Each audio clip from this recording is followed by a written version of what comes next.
తండ్రి అయిన దేవుడికి, కుమారుడైన యేసుక్రీస్తు దేవుడికి, పరిశుద్ధ ఆత్మ దేవుడికి స్తుతియు ఘనతలు మహిమయు కలుగునుగాక. ఈ సమయంలో దైవదూతుల గురించిన రహస్యమును మనం ఇంతకుముందు ఎపిసోడ్లో మనం ధ్యానించాం. దాని గురించిన ఇంకో కొన్ని రహస్యమును మనం ధ్యానించబోతున్నాం. ఎబ్రీయులకు రాసిన పత్రిక 1:14 ప్రకారం వీరందరూ అనగా దైవదూతులు అందరూ రక్షణను స్వాధీనములను పొందుబోవు వారికి అనగా రక్షించబడిన వారికి పరిచారము చేయుటకై పంపబడిన సేవకులైన ఆత్మలు కారాని ఎబ్రీయులకు రాసిన పత్రిక 1:14 మనకు తెలియజేస్తున్నాయి. అంటే రక్షించబడుతున్నటువంటి రక్షించబడ్డ మనకు, ప్రతిదిన రక్షణలో నడుస్తున్న మనకు, నిత్య రక్షణకు వెళుతుండగా దైవదూతులు ఎలా మనకు సహాయం చేస్తున్నారన్న కార్యం గురించి మనం ధ్యానం చేస్తున్నాం. ఈరోజు 2 దినవృత్తాంతం 32వ అధ్యాయం దానిలో 7-8లో ఎసెకియా రాజా ఒక మాట చెప్తున్నాడు. మీరు దిగులు పడకుడి, ధైర్యము విడువకుడి, అసురు రాజువుకైనా అతనితో కూడా ఉన్న సైన్య అందరికైనను మీరు భయపడవద్దు, విస్మయ చెందవద్దు. అతనికి కలిగి ఉన్న సహాయము కంటే ఎక్కువ సహాయము మనకు గలదు అని చెప్తున్నాడు. ఇప్పుడు ఇక్కడ ఉన్నటువంటి కార్యం ఏంటంటే, అతనికి కలిగి ఉన్న సహాయం కంటే ఎక్కువ సహాయం మనకు గలదని చెప్తున్నాడు. ఇది ఇంగ్లీష్ బైబిల్లో for there be more with us than with him అని రాయబడినాయి. అనగా వాళ్ళతో ఉన్నవారి కంటే మనతో ఉన్నవారు ఎక్కువ మంది, ఎక్కువ అని ఆ అర్థంలో చెప్తున్నాడు. సరే, ఇది ఎందుకు చెప్పాడు? ఎసెకియా రాజా దేని గురించి భయపడొద్దన్నాడు? దాని గురించి మనం ధ్యానం చేయబోతున్నాం. 2 దినవృత్తాంతం 32వ అధ్యాయం మొత్తంలో సనగరీబ్ అన్నటువంటి ఒక రాజుడు అస్సీరియా రాజా ఎసెకియా రాజపరిపాలన చేసిన ఇజ్రాయెల్ మీద యుద్ధం చేయడానికి వచ్చాడు. వచ్చినప్పుడు ఎక్కడ తన దేశం నీళ్లు నిండి ఉన్న దేశం చూసి ఈయన మనల్ని పట్టుకుంటారో ఏమో అని భయపడి ఎసెకియా రాజా నీళ్ళ ఊట అంద కూడా మూసివేశాడు. అది మాత్రం కాదు, తన రాజ్యం ఒక కోటను, దాని గోడను కట్టి బలపరిచాడు. ఎసెకియా రాజా ఉన్న దేశంలో ఆయన మంచి ధనాధికారిగా ఉండే, దేవుడికి భక్తి కలిగి, నిజాయితీ కలిగి, దేవుడు వారి వాక్యం వైపు ఆయన జీవించినట్టుగా 31వ అధ్యాయంలో చాలా క్లియర్గా ఆయన గురించి రాయబడి ఉన్నది. ఆయన దేశం అంతటా కూడా చాలా దీవెనకరంగా ఉండే, అనేకమైన మేలు ఆయన దేశంలో జరిగినది. దేవుని వారి వాక్యం వైపు 31:21లో ఆయన పూర్ణ హృదయముతో దేవుని వారి కార్యమును చేసి ధర్మశాస్త్రమును కైగొని ఆయన ఉన్నట్టుగా వాక్యాధారం చెలవిస్తున్నారు. ఇంత మంచిగా జీవించినటువంటి ఒక దేవ భక్తుడు ఎసెకియా. ఎసెకియా ఇలా జీవిస్తున్నప్పుడు దేవుడు ఒక శోధనను ఆయనకు పంపిస్తున్నాడు. Test, the temptation. ద టెస్ట్లో ఎసెకియా రాజా ఒక మాటలు ఎలా ఉందో చూద్దాం అని చూసినప్పుడు, అస్సీరియా రాజుడు ఒక సైన్యం, సనగరీబు రాజా యుద్ధ సైన్యం చీమల్లక లేదా దోమల్లక కోటకు అవతల అనగా ఈయన రాజ్యపరిపాలన చేసిన రాజ్యంకు చుట్టూ ఒక సముద్ర మట్టి లెక్క వాళ్ళు ఉన్నారు. అనేక లక్షల మంది వీరులు. కానీ ఎసెకియా రాజుడితో ఉన్నవారు చాలా తక్కువ మంది, 5లో 1 భాగం కూడా లేదు. ఇలాంటి సమయంలో ఎసెకియా రాజా అంటున్నాడు, మీరు భయపడకండి, ధైర్యమును విడువకండి. వాళ్ళందరితో ఉన్నవారికైనా మనతో ఉన్నవారు ఎక్కువ మంది అని ఆయన ధైర్యం చెప్తున్నారు. ఏ విధంలో ఈ మాట అయినా పలికాడు గమనించు. అస్సీరియా రాజా ముందడ ఉన్న వీరులను ఎసెకియా రాజా చూడలేదు. ఆయన ఆత్మీయమైన కళ్ళు తన దేశమును కాపాడడానికి ఆత్మీయ లోకములో కట్టబడి ఉన్న దేవుని దూదులు ఒక సహాయమును చూసి ఇది మాట. ఎందుకంటే క్లియర్ గా తెలుసు వీళ్ళకైనా వాళ్ళే ఎక్కువ మంది ఉన్నారని. కానీ ఎసెకియా రాజా అంటున్నాడు, ఆ వారికంటే మన దగ్గర ఉన్న సహాయం ఎక్కువ ఉన్నదే అంటున్నాడు. అది ఆత్మీయ లోకం సంబంధమైనది. దైవదూతుల సహాయం సంబంధించిన కార్యమును ఆయన మాట్లాడు. ఆయన చెప్పిన మాట మీద ఇజ్రాయేల్ జనము నమ్మకముంచారు, యుద్ధముకు తయారైతున్నారు. సనగరిపు రాజా ఒక యుద్ధ సైన్యంలో ఉన్నవారు డైలీ వచ్చి ఆయన కోటకు అవతల వచ్చి నిలబడి, యెహెజ్కేలు మిమ్మల్ని మోసపరుస్తున్నాడు, మీ దగ్గర ఎవరు లేరు, నేను ఏ దేశంకు వెళ్ళినా సరే ప్రతి దేశం నాకు లోబడినది, నేను యుద్ధంకు ముందే జయించాను, నేను యుద్ధమును మొదలు పెట్టానంటే ఎవరు నా మీద నిలబడలేరు, అందరూ ఓడిపోయిన వారే కనబడ్డారు, ఎంత పెద్ద భక్తి కలిగిన వారైనా నా ముంగడ నిలబడలేదు, ఓడిపోయారని అంటున్నాడు. మీరు సాధారణమైన ఒక రాజుడు మాట విని నన్ను ఎదిరిస్తారని పరిహసిస్తున్నాడు, హింసిస్తున్నాడు. అది మాత్రం కాదు, ఒక దినం పోయి ఆఖరిలో ఇజ్రాయేలు దేవుడైన మన తండ్రి అయిన దేవుడు, సజీవమైన దేవుడిని కూడా వాడు నిందిస్తున్నట్టుగా వాక్యం చెలవిస్తున్నది. 2 దినవృత్తాంత పుస్తకం 32వ అధ్యాయం దానిలో 19వ వచనం చూసినట్టయితే మరి ఘోరంగా దేవుడు గురించి ఆయన నిందలు వేసినట్టుగా, పరిహసించినట్టుగా వాక్యం చెలవిస్తున్నది. అంతవరకు సనగరిపు రాజా దిగజారిపోయాడు. ఆయన మాట్లాడుతున్నటువంటి మాటలు, సజీవమైన దేవుని గురించి చెప్పినటువంటి మాటలను తట్టుకోలేక యెహెజ్కేలు రాజా, ఐజయా ప్రవక్త విజ్ఞాపన చేసి దేవుణ్ణి చూసి మొరబెడుతున్నారు. 32లో 20-21 రాజు అయిన యెహెజ్కేలును ఆమోస్ కుమారుడైన యెషయాను ఇతను గురించి ప్రార్థించి ఆకాశము తట్టు చూసి మొరపెట్టగా దేవుడు ఒక్క దూదును పంపేను అని వాక్యం చెలవి. యెహెజ్కేలు రాజుడు విజ్ఞాపన విని వాళ్ళకు సహాయం చేయడానికి ఒకే ఒక్క దైవదూతను పంపారు. ఆయన అస్సీరియా రాజ్యుడు ఒక సైన్యంలో దిగి వాళ్ళ అంతం చేశాడు. అప్పుడు సనగరిపు సచ్చిన ముఖముగా తిరిగి వెళ్ళాడు. వెళ్ళి ఆయన ఊరికి వెళ్ళి, ఆయన దేశానికి వెళ్ళి, ఆయన నమ్మి మొక్కుతున్న ఆయన దేవుడికి ఆరాధిస్తుండగా ఆయన గర్భము నుండి పుట్టిన వాళ్ళ కుమారులే ఆయన పొడిచి చంపేశారు. సజీవమైన దేవుడును నిందించిన సనగరిపు చనిపోయిన దేవుణ్ణి ఆరాధిస్తుండే వాడు గర్భంలో ఉన్నవారే వాళ్ళ పొడిచి చంపేశారు. మన దేవుడు గొప్ప దేవుడు.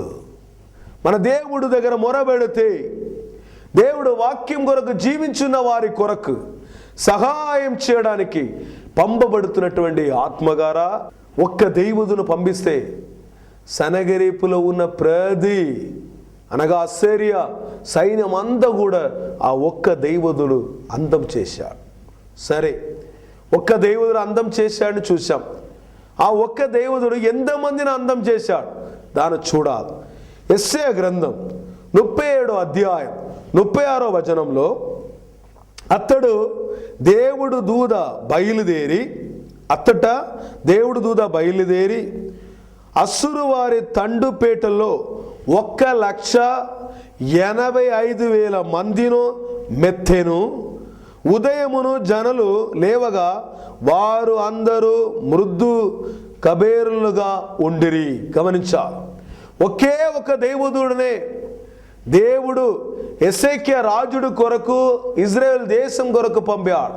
కానీ ఇజ్రాయేల్ దేశంలో వచ్చే ఆ దైవదుడు కొట్టిన ఒక్క దెబ్బకు 1,85,000 మంది చనిపోయి శవంగా మారిపోయారు.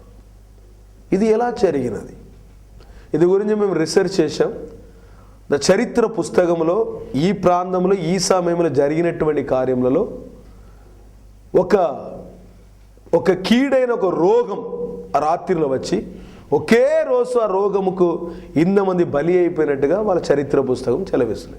అంటే దైవదూతుడుగా రాలేదు, ఒక కీడైన రోగముగా మారి ఆ జనమును చంపివేశాడు. గమనించా, రక్షించబడుతున్న నీకు నాకు పంపబడుతున్నటువంటి సహాయకులు దైవదూతులు. నా జీవితంలో ఒకసారి ఇలా ఒక సంఘటన జరిగినాయి. 7 సంవత్సరం కిందట నేను బల్కంపేట నుంచి బత్తినేరు దారిలో వస్తుండగా అక్కడ పక్కపక్కనే చిన్న చిన్న గలీలు బాగా ఉంటుంది. ఒక లారీ అంటే హైట్ ఎక్కువ లారీ నేను అప్పుడు చెత్తకి నడిపించేవాడు అనమాట. ఆ చెత్తకు నేను కూర్చొని నిలిచిన ఇంత హైటే ఉంటుంది. ఇంత హైట్లో ఉన్న నేను ఆ లారీ లోపలికి వెళ్ళి వచ్చే స్థితిలో ఆ టైర్ అంత హైట్ మీరు ఇప్పుడు కూడా సిటీలో చూడవచ్చు. ఇప్పుడు లారీ భయంకరమైన వేగంతో వెళుతూ ఉన్నది. వెళ్ళినప్పుడు అందరూ పక్కన జాగా ఉంది, దారి ఉంది, అందరూ వేగంగా ఓవర్టేక్ చేస్తూ వెళుతూ ఉన్నారు. నేను కూడా ఇంటికి వెళ్ళే అవసరం, రాత్రి 10:30 అయింది. వెళ్ళే అవసరంలో నేను కూడా ఓవర్టేక్ చేస్తున్నాను. లారీ ఇట్లా వస్తున్నది, నేను ఓవర్టేక్ చేస్తున్నాను. ఇది చేస్తున్నప్పుడు లారీకి నేను ఇట్లా చెత్తకుల మధ్యలో వచ్చినప్పుడు సడన్గా ఒకరు గలీలోకి వెళ్ళి బయటకు వచ్చారు. బయటకు వచ్చి నా చేతును, స్టీరింగ్ పట్టుకునే చేతును ఇటు ఒక దెబ్బ వేసాడు.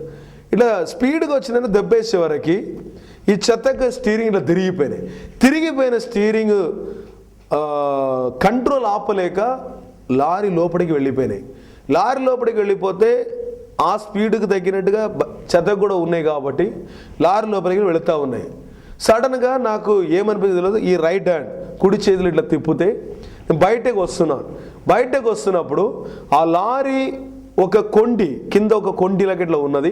ఈ కొండి నా చెత్తకు ముందడ, స్టీరింగ్ ముందడ ఉన్నటువంటి ఒక అద్దముకు సంబంధమైన కొండితో చిక్కుకొని అది నన్ను విడిచిపెట్టి దాని కంట్రోల్లో చెత్తకును గుంజుకుంటా పోతున్నాయి.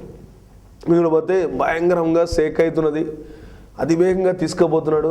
జనాలేమో రోడ్లో ఉండి అరుస్తూ ఉన్నారు, ఏమో ఆ ఊని అరుస్తుంటే నేను అనుకున్నాను ఈ సమయంలో పని అయిపోయింది. ఒకవేళ వాళ్ళ అరుపులు విని వీడు సడన్ బ్రేక్ వేసినా నా చెత్త కింద పడుతుంది. నేను కింద పడితే ఒకటి వెనకటే నా తల మీదనే ఎక్కాలా, నా మెడ మీదన, లేదా ఇటువైపు పడితే కాలు మీదనే ఎక్కాలా, ఏదో ఒకటి ఈరోజు ఖాయం.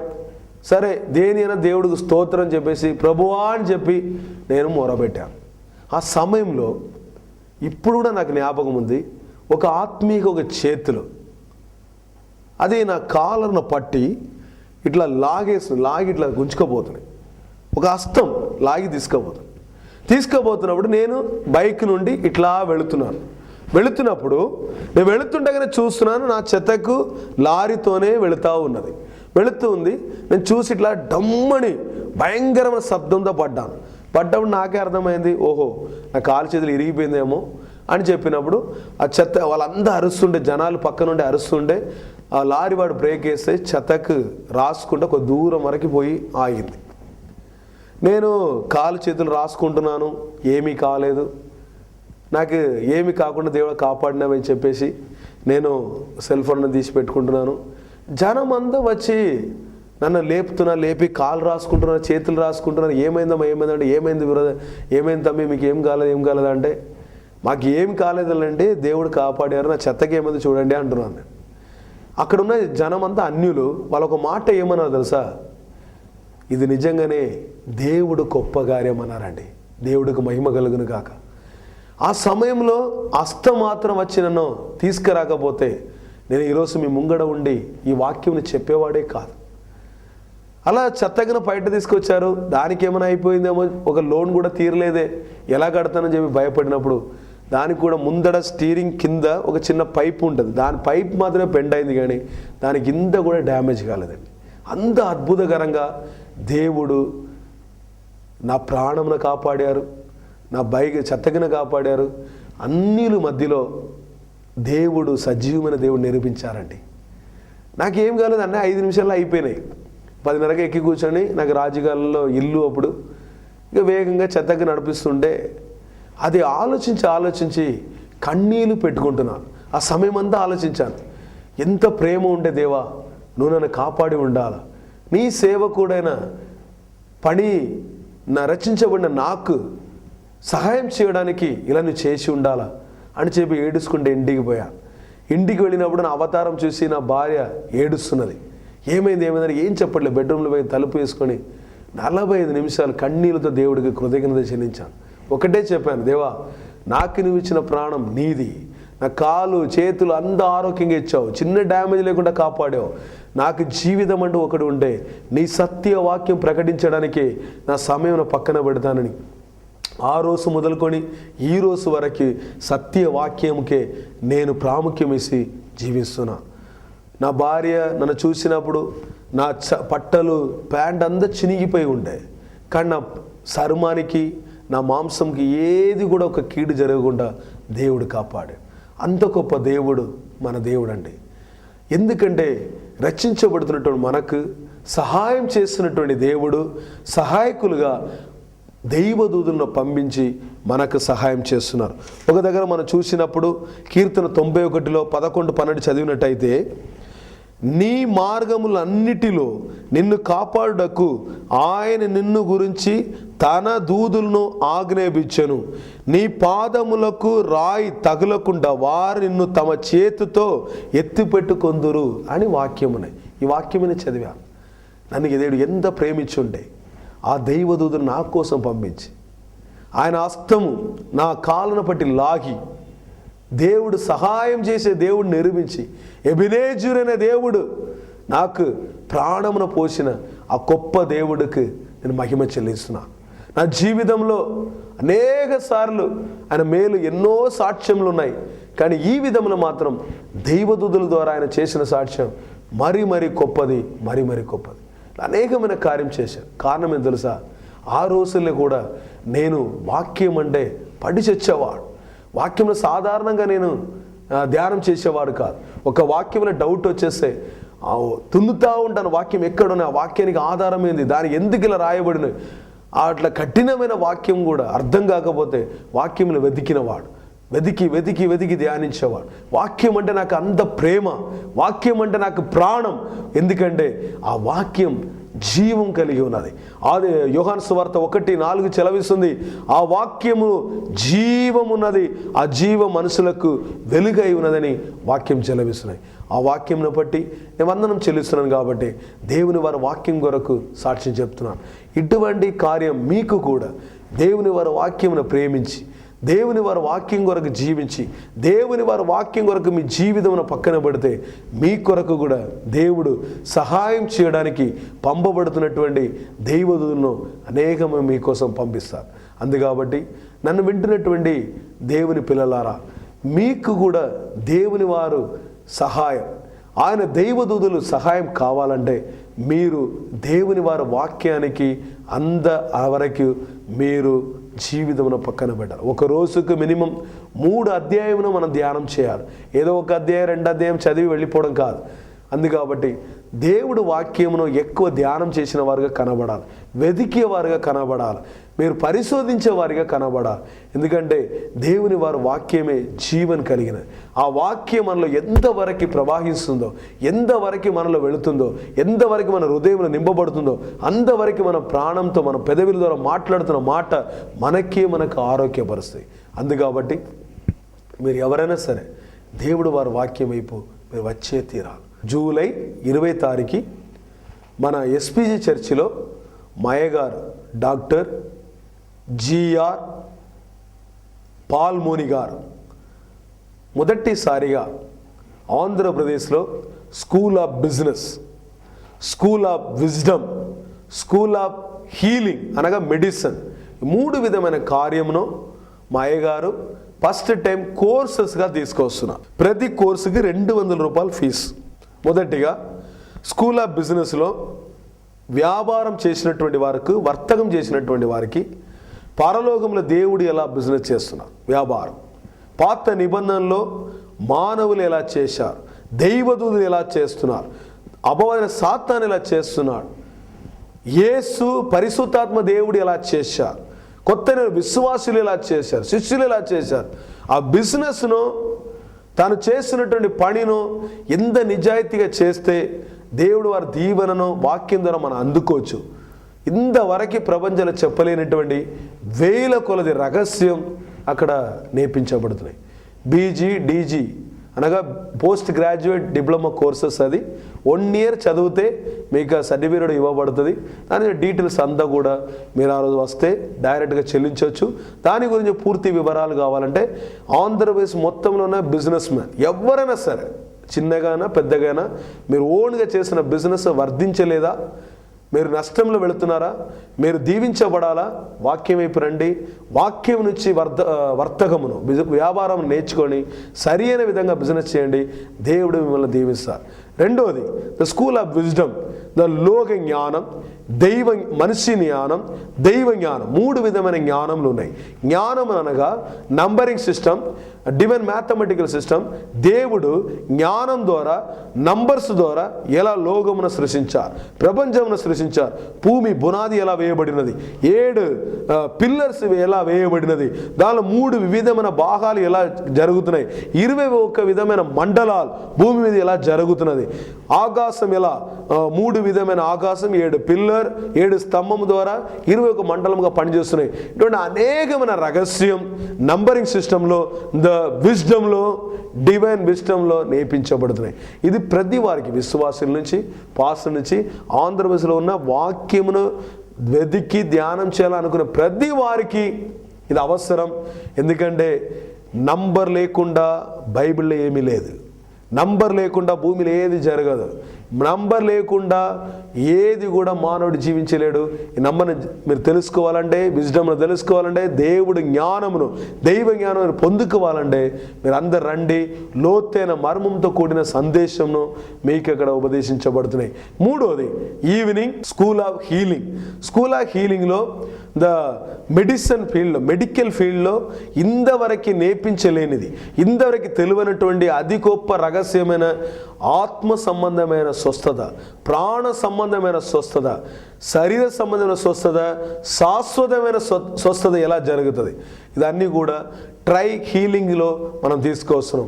ఏ వాక్యమును పంపిస్తే ఏ రోగం స్వస్థపరచబడుతుంది, ఏ వాక్యమును పోస్తే ఏదో వస్తుంది పోతుంది కాదు, శాశ్వతంగా వెళ్ళిపోవడానికి అవసరమైన కార్యం వాక్యం ద్వారా ఎలా పొందుకోవచ్చు. ఎటువంటి రోగమైనా వాక్యంలో లేకుండా ఏమీ లేదు. మన శరీరంలో వచ్చే రోగం ఎందుకు వస్తుంది, దేనికి వస్తుంది, ఎయిడ్స్ ఎందుకు వస్తుంది, టీఫీ ఎందుకు వస్తుంది, ద 98.4 టెంపరేచర్ ఒక మనిషి శరీరంలో ఎందుకు ఉన్నది, ఎముకలు 206 ఎముకలు ఎందుకు ఉన్నది, రక్తము ఎముక నుంచి బయలుదేరి హృదయంకు వెళ్ళి ఎర్రగా ఎలా మారుతున్నాయి, అంతా కూడా రహస్యంగా మార్చబడింది. ఒక తల్లి గర్భంలో ఎముకలు ఎలా సృష్టించబడుతున్నాయి, దాన్ని రహస్యం ఒక డాక్టర్కి తెలియదు, ఒక నర్సెస్కి తెలియదు. దీనిలో మ్యాక్సిమం మేము doctors, MBBS doctors, any other way doctors, నర్సెస్ను మేము అవగాహన చేస్తున్నాం. మీరు లోక విధంగా చదివిన కార్యంలో మీకు తెలియనటువంటి రహస్యంను తెలుసుకోవాలంటే, ఆ మెడికల్ ఫీల్డ్కు పునాదిన మీరు తెలుసుకోవాలంటే ప్రధానమైన డాక్టర్ అయిన యేసుక్రీస్తు వాక్యం ధరకి మీ అందరిని ఆహ్వానిస్తున్నాం. అందుకాబట్టి మీ ప్రతివారు రండి. ఆ వాక్యం ప్రతివారు 3 గంటలు మాత్రమే క్లాసు, 200 రూపాయలు ఫీజు. ఆంధ్రప్రదేశ్లో ఇంతవరకు వినలేనటువంటి గొప్ప రహస్యంతో కూడిన సందేశం అంత వినండి. ఇది మా అయ్యగారు మాట్లాడినటువంటి సందేశం. Secret of the image of God అంటే మన స్వరూపం ఎలా సృష్టించబడినాయి. తండ్రి దేవుడు స్వరూపం ఏంటి, కుమారుడు దేవుడు స్వరూపం ఏంటి, పరిశుద్ధాత్మ దేవుడు స్వరూపం ఏంటి, మన ఆత్మకు తండ్రి ఎవరు, శరీరానికి తండ్రి ఎవరు, ప్రాణానికి తండ్రి ఎవరు, ఇదంతా ఈ క్యాసెట్లో అయ్యగారు మాట్లాడినాడు. అది గొప్ప రహస్యంతో కూడినది, ఇంతవరకు ఎవరు చెప్పనిది, ఊహించలేని రహస్యం దీంతో ఉన్నది. ఇది కేవలం 100 రూపాయలు మాత్రమే. దీంతో పాటు అనేకమైన క్యాసెట్స్ మనకు అయ్యగారు మాట్లాడినది తెలుగుదేశంలో మనం ప్రజెంట్ చేసి ఉన్నాం. అందుకాబట్టి దీనిలో ఉన్నటువంటి గారు the secret of the business plan, the secret of the new testament Kingdom of God, the secret of the school of business, the secret of the school of law, the secret of the school of medicine, the secret of the 98.4 temperature and blessing, the secret of the divine law, the secret of the ministry creation, part 1 and part 2, the secret of the ministry eternal testament, old testament, new testament, part 1, 2, the secret of the divine golden law, the secret of the purpose, plan of the Holy Spirit God, the secret of the image of God. ఇటువంటి అనేకమైన హెడ్డింగ్లో అయ్యగారు మాట్లాడినటువంటి సందేశం మన దగ్గర ఉన్నది. దాని స్క్రీన్లో కూడా డిస్ప్లే చేయడం జరుగుతుంది. మీకు ఇటువంటి లోతైన రహస్యంతో కూడిన సందేశం మీకు కావాలా, మీ ఇంట్లో నుండి పొందుకుంటామంటే మా అడ్రస్కి సందర్శించండి, మీరు అడగండి. ఈ క్యాసెట్ని విని ఇంకా మీరు మేలు పొందాలని మిమ్మల్ని అవగాహనిస్తున్నాం. అది మాత్రం కాదు, ఆంధ్రప్రదేశ్లో మొట్టమొదటిసారిగా మనము ఇంగ్లీష్ అండ్ తెలుగులో ఏదైనా తోటంలో దాగి ఉన్న 99 రహస్యంలో 9 రహస్యంలో దీనిలో మేము ప్రకటించి ఉన్నాం. తెలుగు ఇంగ్లీష్లో ఉన్నది. ఇది కేవలం 70 రూపాయలు మాత్రమే దీని ఖరీదు. దీన్ని మీరు పొందుకోవచ్చు. ఎవరైనా మీరు దీనిలో ఏదైనా తోటంలో జీవ వృక్షం అండేయండి, తోటం అండేయండి, దాని వేరండేయండి, నారండేయండి, దాని తీగలండేయండి, దాని కొమ్ము అండేయండి, దాని ఫలం అండేయండి. అన్ని గురించిన మరి లోతైన సందేశం దీనిలో ఉన్నది. అది మాత్రం కాదు, ద హోలీ బైబిల్ కంటెంట్స్ అని చెప్పి ఒక బైబిల్ గ్రంథంలో ఒక పూర్తి అధ్యాయంలో కూడా మనం ఒకే వచనంలో ఒకే లైన్లో సారాంశంగా ఇచ్చి మంచి హైడ్ బుక్గా మనం తయారు చేసి ఉన్నాం. ఓన్లీ ఇంగ్లీష్లో ఉన్నది. ఇది కేవలం 100 రూపాయలు మాత్రమే. సేవకులకి, ఇవాంజలిస్ట్గా పరిచయం చేసిన వాళ్ళకి ఇది చాలా ఒక యూస్ఫుల్ అయిన పుస్తకం. ఇది కూడా మన యూనివర్సిటీ తరపు నుంచి ప్రజెంట్ చేయబడుతున్నాయి. ఇది కూడా మీరు అవసరమైన వాళ్ళు మీరు కొన్ని ఉపయోగపరచుకోవచ్చు. మొట్టమొదటిసారిగా ఆంధ్రప్రదేశ్లో స్తుతి, కృతజ్ఞత, ఆరాధన పుస్తకం, తండ్రి అయిన దేవుడికి ఎలా, ఆయన నామముకి ఎలా స్తుతి, కుమారుడైన నామముకు స్తుతి, పరిశుద్ధాత్మ దేవుడికి స్తుతి, ఆయన నామముకు ప్రత్యేకముగా కృతజ్ఞతలు, ఆయన నామముకు ప్రత్యేకంగా సాగిలబడి నమస్కారం. ఇదంతా ఎలాంటి వాక్యం ప్రతి వాక్యంగా మనం దీనిలో చూపిస్తున్నాం. ఇది కేవలం 150 రూపాయలు మాత్రమే. ఇది 500 పేజీకి మీద ఉన్నది. స్తుతి, కృతజ్ఞత, ఆరాధన రహస్యం సబ్జెక్ట్గా దీనిలో ప్రింట్ అయి ఉంది. అనేకమైన కార్యం దీనిలో ఉన్నది. ఇందులో కొన్ని పొందుకోండి. ఫస్ట్ టైం ప్రపంచంలో ట్రూత్ బైబిల్ డిక్షనరీ అని చెప్పి మనం ప్రకటించున్నాం. ఇంగ్లీష్లో ఉన్నది. దీనిలో అనేకమైన కార్యం, పద పరిశోధన, అధ్యాయ పరిశోధన, వచన పరిశోధన, క్యారెక్టర్ పాత్ರದ పరిశోధన, character research, the code word research, encoding research, keyword research, password research, puzzles research, number research, character research, book research, the whole eternal testament research, every research, the పరిశోధన ఎలా చేయాలని చెప్పి మాస్టర్ బుక్. ఇంతవరకు ప్రపంచంలో ఎక్కడైతే ఇటువంటి బుక్ లేదు. The truth యూనివర్సిటీలో ఫస్ట్ టైం ప్రకటించినటువంటి పుస్తకం కేవలం 200 రూపాయలు మాత్రమే. ఇది ప్రతి విశ్వాసులకు అవసరమైన ధనముతో కూడినటువంటి నిధి. ఇది కూడా మీకు అవసరమైన వారు మాతో సందర్శించండి, మీరు కొన్ని ఉపయోగపరచండి. మీ అందరూ కూడా దీనిలో మా అడ్రస్ మీకు ప్రకటించబడుతున్నాయి. దాంతో మీరు కాంటాక్ట్ చేయమని మనం చేస్తున్నాం. మనం ప్రార్థన చేసుకుందాం. అబ్రహాం దేవా, ఈసాకు దేవా, యాకోబు దేవుడు, సజీవమైన తండ్రి, ఎసెక్కియా రాజుడు దగ్గర నుంచి అస్సరియా రాజుడు సనగరి ఓడిపోవడానికి ఒక దైవదూతను పంపించి 1,85,000 మందిని కొట్టి చంపివేశారు.